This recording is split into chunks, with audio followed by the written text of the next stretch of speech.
Hi everyone, welcome back to Abhishek study classes. हमने शुरू करा था teaching of economics.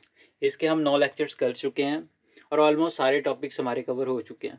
This is last lecture. इसमें जो छोटे छोटे टॉपिक्स जो बचे हुए हैं वो हम क्लियर कर लेंगे। अगर बाई चांस कोई टॉपिक रह गया हो तो आप मुझे कॉमेंट करके ज़रूर बताएं, मैं उस पर भी वीडियो बना दूंगा। तो चलिए, without wasting any time, let's get started. आज का हमारा पहला टॉपिक है economic clubs. Economic clubs basically वो प्लेसेस होती हैं जहाँ पे डिफरेंट डिफरेंट स्कूल्स और कॉलेजेस के स्टूडेंट्स आते हैं। वहाँ पे आके वो डिस्कशन करते हैं किसी कंट्री की इकॉनमी के बारे में, और या फिर वर्ल्ड की इकॉनमी के बारे में, जो भी करंट इश्यूज चल रहे होते हैं इकोनॉमिकल, उनके बारे में वो डिस्कशन करते हैं, अपने अपने पॉइंट ऑफ व्यू रखते हैं, सजेशंस रखते हैं कि इस तरह से इस प्रॉब्लम से बाहर आया जा सकता है, सॉल्यूशंस रखते हैं डिफरेंट डिफरेंट प्रॉब्लम्स के। ओके, तो आपको बेसिक अंडरस्टैंडिंग तो होगी इकोनॉमिक क्लब्स की। और हाँ, यहाँ पे सिर्फ स्टूडेंट्स ही नहीं, कुछ सेलिब्रिटीज़ भी आते हैं। सेलिब्रिटीज़ इन द सेंस कुछ खास इकोनॉमिस्ट जो अपनी इकोनॉमिक की फील्ड में कुछ एक्सेल कर रहे हो। कुछ महान हस्तियां भी कई बार एज अ चीफ गेस्ट वो बुलाते हैं, ठीक है। उनसे भी काफ़ी चीज़ें सीखने को मिलती है। तो बस इसे थोड़ा पढ़ लेते हैं। The economic clubs aims to bring together students of all academic interest to discuss, analyse and interpret economic data and policy in our local community, the state, the nation and the world. वही बात है जो मैंने आपको बताई कि different different students, different different schools और colleges के स्टूडेंट्स इकट्ठे होते हैं, अपने अपने पॉइंट ऑफ व्यू रखते हैं किसी स्टेट की या फिर पूरे वर्ल्ड की इकोनॉमी के बारे में। Economic clubs aims to provide an opportunity to let students explore economics beyond the classroom discussions. यहाँ पे आके स्टूडेंट अपनी क्लासरूम से बाहर आया, क्लासरूम में जो बुक से स्टडी करता है उससे बाहर आके वो प्रैक्टिकल दुनिया में आया। Look at the things with different perspectives, provide students with information and literature concerning the fields of economics, applicable both in an academic and practical environment. और यहाँ पे आके जो उसको एक्सपीरियंसेस होते हैं, जो उसकी नॉलेज में इन्हांसमेंट होती है, वो उसको अपने एकेडमिक यानी स्कूल में तो काम आती है, और अपनी प्रैक्टिकल लाइफ में भी उसका बहुत यूज़ आता है। आई होप आपको इकोनॉमिक क्लब समझ आ गया होगा। तो आपकी अंडरस्टैंडिंग के लिए मैंने यहाँ पे एक पिक्चर भी लगा के रखी है। तो आप देख सकते हैं यहाँ पे 3 पर्सन्स बैठे हैं, कुछ सोच रहे हैं। ये सोच रहे हैं कि इंडिया की जीडीपी का क्या होगा, वर्ल्ड की इकोनॉमिक कंडीशंस कैसी है, ठीक है। कहीं लिखा नहीं हुआ, लेकिन आप मान लो कि ये इकोनॉमिक कंडीशंस के ऊपर ऐसे सोच रहे हैं, डिबेट कर रहे हैं, डिस्कशन कर रहे हैं। ओके, आई होप आपको समझ आया होगा। बढ़ते हैं नेक्स्ट टॉपिक की तरफ। Next topic is seminars. Seminars basically क्या होते हैं? सेमिनार्स के अंदर ग्रुप ऑफ स्टूडेंट्स होते हैं, स्टूडेंट्स का एक ग्रुप होता है और उसका एक हेड होता है। हेड प्रोफेसर या टीचर हो सकते हैं या फिर उस फील्ड के कोई एक्सपर्ट हो सकते हैं। तो जो हेड होते हैं वो बच्चों को नॉलेज शेयर करते हैं, बच्चों को गाइड करते हैं, टॉपिक के बारे में समझाते हैं, और आगे से बच्चे क्वेश्चनिंग करते हैं, अपने एक्सपीरियंसेस शेयर करते हैं। सेमिनार्स के अंदर इस तरह का माहौल होता है। पढ़ लेते हैं इसे थोड़ा सा। A seminar is a meeting of a group of people with a teacher of people with a teacher और एक्सपर्ट फॉर ट्रेनिंग, डिस्कशन और study on a particular subject. तो सेमिनार एक तरह की मीटिंग होती है जिसमें स्टूडेंट्स का ग्रुप होता है, वो टीचर से मिलते हैं या एक्सपर्ट से मिलते हैं और डिस्कस करते हैं, ट्रेनिंग होती है एक पर्टिकुलर टॉपिक के ऊपर। It is a group of students studying under a professor with each doing original research and all exchanging research through reports and discussions. अब उस सेमिनार के अंदर सब बच्चे अपनी अपनी रिसर्च लेके आते हैं, अपनी एक्सपीरियंसेस शेयर करते हैं, नॉलेज का है ना कन्वे करते हैं एक दूसरे को नॉलेज। उस तरह से उनको काफ़ी एक्सपीरियंसेस होते हैं, एक दूसरे से सीखने को मिलता है। अब एक डाउट आपके अंदर होगा कि इकोनॉमिक क्लब्स और सेमिनार्स में क्या डिफरेंस है। कुछ ज़्यादा डिफरेंस तो नहीं है, लेकिन हाँ, इकोनॉमिक क्लब्स के अंदर सभी स्टूडेंट्स इक्वल इंपॉर्टेंस रखते हैं। वह सब एक ही लेवल पे हैं, अपने अपने सजेशंस दे रहे हैं, पॉइंट ऑफ व्यू दे रहे हैं। लेकिन इसके अंदर हमने देखा एक हेड होता है जो मेनली जो है हेड सबको नॉलेज इम्पार्ट कर रहा है, ठीक है। बच्चे जो हैं सीखने के भाव से आए हैं इसके अंदर। तो कुछ ज़्यादा डिफरेंस नहीं है, लेकिन ये थोड़ा सा डिफरेंस है, आप ध्यान में रखना। इसकी भी आप ये पिक्चर देख सकते हो, या आपकी अंडरस्टैंडिंग के लिए मैंने लगाई है। इसमें आप देख सकते हो कि एक टीचर हैं जो हेड हैं, और बाकी ये ग्रुप ऑफ स्टूडेंट्स बैठे हैं, ये टीचर इनको गाइड कर रहे हैं। आई होप आपको ये क्लियर होगा। बढ़ते हैं नेक्स्ट टॉपिक की तरफ। Next topic is wall magazine. आपने स्कूल के अंदर नोटिस बोर्ड तो देखा होगा कि नहीं, कभी ध्यान ही नहीं दिया। तो उसी नोटिस बोर्ड की हम इसमें बात करने वाले हैं कि उस नोटिस बोर्ड पे किस तरह की चीज़ें लगी रहती हैं। A wall magazine is a periodical run on a notice board, especially in an educational institute, where the students and other members of the institution can post their articles, poems, drawings, and other such composition to share with each other. They can be in the form of collage giving a message. Wall magazine basically notice board को ही कहा जाता है। उस notice board के ऊपर different different types की चीज़ें लगी रहती हैं, जैसे पोएम्स, ड्राइंग या फिर अदर कोई क्रिएटिविटी किसी बच्चे ने करी है वो वहाँ पे लगा सकता है, या फिर इंपॉर्टेंट नोटिस भी, इंपॉर्टेंट नोटिफिकेशंस वगैरह उस पर दिए रहते हैं, तो वो स्कूल के स्टाफ की तरफ से भी उस पर लगाया जा सकता है, बच्चे भी उस पर लगा देते हैं। Next is wall magazines are a medium within the educational institutions for the students to express their creativity. It is an educational and creative way to express message, history, etc. तो एक बहुत ही क्रिएटिव तरीका है, अगर किसी बच्चे के अंदर क्रिएटिविटी है तो अपनी वो शेयर कर सकता है उस पर लगा के, है ना, सारा स्कूल उसको देखे, तो बहुत ही अच्छा तरीका है, अच्छा सोर्स है अपने क्रिएटिविटी को शो करने का।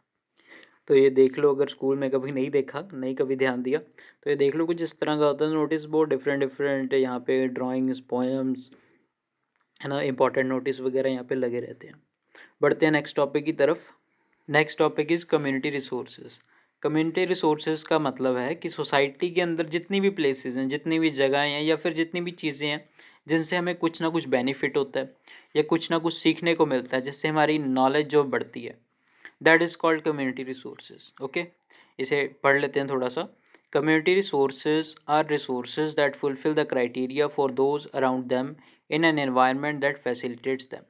कम्युनिटी रिसोर्सेज का मतलब है वो रिसोर्सेज जो कि आसपास, उनके आसपास रहने वाले लोगों की नीड्स को फुलफिल करें या उनके किसी ना किसी तरीके से काम आए। एग्जाम्पल से और बेटर क्लियर होगा। सोशल रिसोर्सेज जैसे कि custom, tradition, culture, civilisation. Cultures होते हैं हमारे, रीति रिवाज, ट्रेडिशंस होते हैं, सिविलाइजेशन सभ्यताएं होती हैं, उनसे भी तो हमें काफ़ी कुछ सीखने को मिलता है। That are social resources. Social places कैसी हैं, जैसे school, library, university, post telegraph departments. School, library, university क्या है, ये सब एक सोशल प्लेसेस है ना, जहाँ से हमें कुछ ना कुछ सीखने को मिलता है, तो ये भी कम्युनिटी रिसोर्सेज हैं। Geographical places like mountain, river, dam, railway station, airport, ये सब भी हमारे हमारे को बेनिफिट देते हैं। Cultural places, art, museum, radio, TV, temple, mosque, ये सब भी, ठीक है, तो आप पढ़ सकते हैं इस तरह से। Historical places, forts, church, temples. Economic क्या है, post office, market, bank, bank और इंश्योरेंस इकोनॉमिक में आ जाएंगे। एडमिनिस्ट्रेटिव प्लेसेस लाइक ग्राम panchayat, municipality, district board, police station administrative में आता है। Judiciary, parliament. ओके, हमारा लास्ट टॉपिक है ऑर्गेनाइजिंग फील्ड ट्रिप्स। जब आप टीचर बन जाओगे तो आप बच्चों को टूर पे भी लेके जाओगे, ट्रिप पे लेके जाओगे, तो उसके लिए भी एक प्रोसीजर होता है, कुछ पॉइंट्स हैं जिनका आपको ध्यान रखना पड़ता है। पढ़ लेते हैं one by one. Number 1 is decide where to go and think about places that enhance and reinforce your curriculum goals.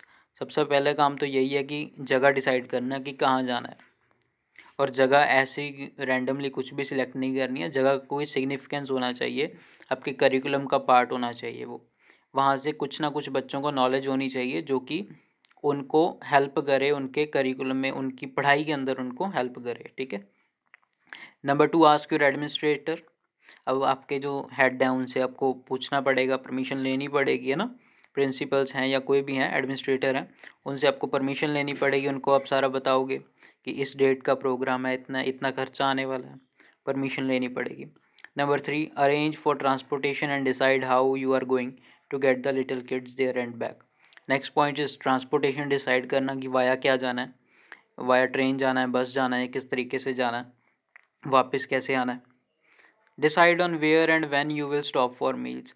अब रास्ते में अगर लंबा रूट है तो रास्ते में कहाँ रुकना है, खाना पीना कहाँ करना है। Next is make a plan and understand time that each activity takes to perform, keeping the interest and attention span of the students in mind. अब बच्चे को वहाँ लेके जा रहे हो तो ये आपको सबसे पहले गोल्स आपके क्लियर होने चाहिए कि वहाँ जाके कौन सी एक्टिविटीज़ करवानी है, बच्चे को क्या चीज़ दिखानी है, क्या उसकी नॉलेज में इन्हेंसमेंट करनी है। ऐसा नहीं कि वहाँ ले गए, बच्चा इधर उधर घूम रहा है, बच्चे का ध्यान ही नहीं है, कुछ आप समझा ही नहीं रहे हो, सारे अपनी तरफ से इधर उधर घूम रहे हैं, ठीक है। तो कुछ गोल सेट करके जाओ और वो एक्टिविटीज़ करवाओ। Next is arrange for supervision depending on the number of students going for the trip and number of adults needed in order to handle the children. अब सुपरविज़न भी करनी है बच्चों की जिम्मेवारी आपके ऊपर है, तो उस हिसाब से पहले आप पूरा प्लान बनाओ कि कितने बच्चे जा रहे हैं, ठीक है, और स्टूडेंट्स और टीचर की रेशो क्या होनी चाहिए। Create a permission form that includes all the necessary details about the field trip and permission, मतलब कि एक फॉर्म बनाओ, परमिशन फॉर्म, उस पर सारी डिटेल लिखो अपनी ट्रिप की कि इतने बजे हम जा रहे हैं, इतने बजे वापस आएंगे, वाया दिस थिंग, है ना, रास्ते में क्या क्या है, सब कुछ उसमें डिटेल दो। और उसके बाद उसके ऊपर सिग्नेचर करवाओ पेरेंट्स के, एडमिनिस्ट्रेटर के, सबके, ठीक है, जिनके भी नेसेसरी हैं।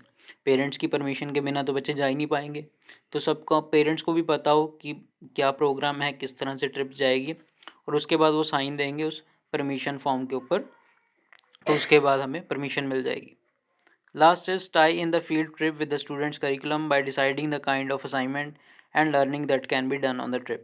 This usually requires pre-learning and background reading to be done by the teachers. अब बच्चा वहाँ ट्रिप पे जा रहा है, मैंने आपको बताया कि गोल सेट होने चाहिए, वहाँ से क्या बच्चे ने सीखा, उसको किस तरह से अपनी लाइफ में इम्प्लीमेंट करना है, या फिर अपनी एकेडमिक, अपनी पढ़ाई के अंदर किस तरह से उसका रोल है, वो चीज़ भी हमें पता होनी चाहिए। यानी कि हमारा वहाँ से क्या रिजल्ट निकला, आउटकम क्या निकली उस फील्ड का, वो चीज़ हमें डिसाइड करनी है। आई होप आपको ये क्लियर होगा। तो फ्रेंड्स, यहाँ पे हमारा ये टॉपिक फिनिश होता है। इस सब्जेक्ट के हम सारे टॉपिक्स कर चुके हैं। आई होप आपने सारे लेक्चर्स फॉलो करे होंगे और आपको समझ ज़रूर आए होंगे। अगर आपका कोई डाउट है किसी भी प्रकार का, तो आप कमेंट सेक्शन में ज़रूर पूछें, और यूज़फुल वीडियोज़ के लिए मेरे चैनल को सब्सक्राइब करें। मिलते हैं नेक्स्ट वीडियो में, तब तक के लिए बाय बाय।